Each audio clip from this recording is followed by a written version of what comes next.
Wow!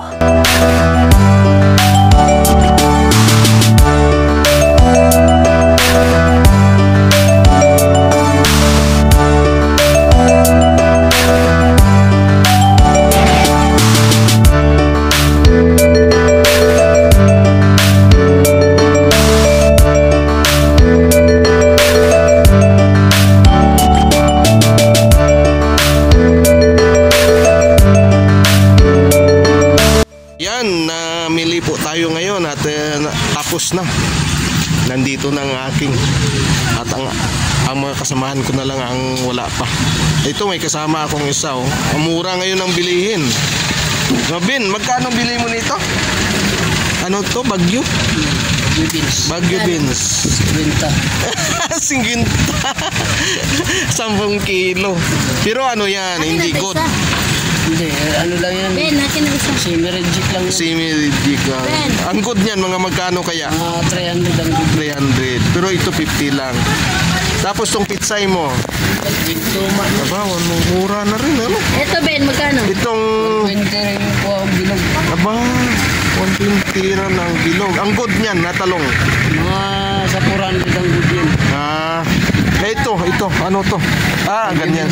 Yung ano mo, yung okra. Okra, 130 yan.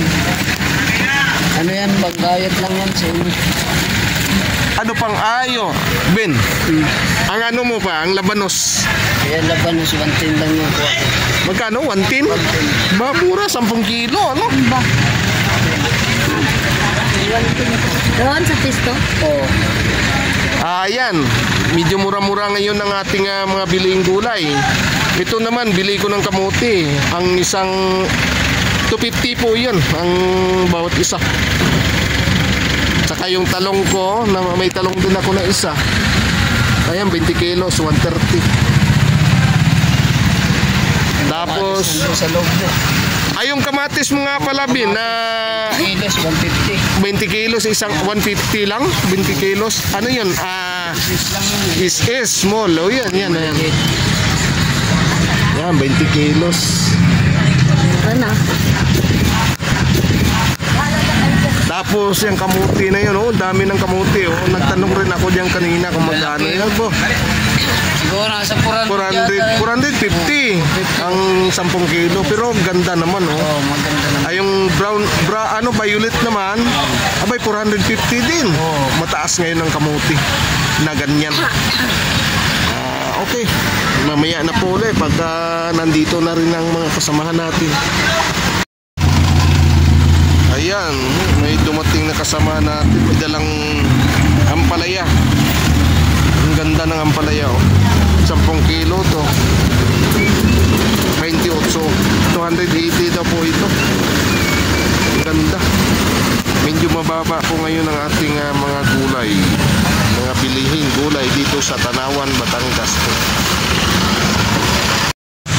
Ayan, tapos na po. Mag-aayos ng aking paninda. Kanina habang nag-aayos ako, marami na rin ang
araw ko na po ngayon magtinda mula nung namili ako. Yan na lang ang natira akong tinda.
Natural lang pero malabo.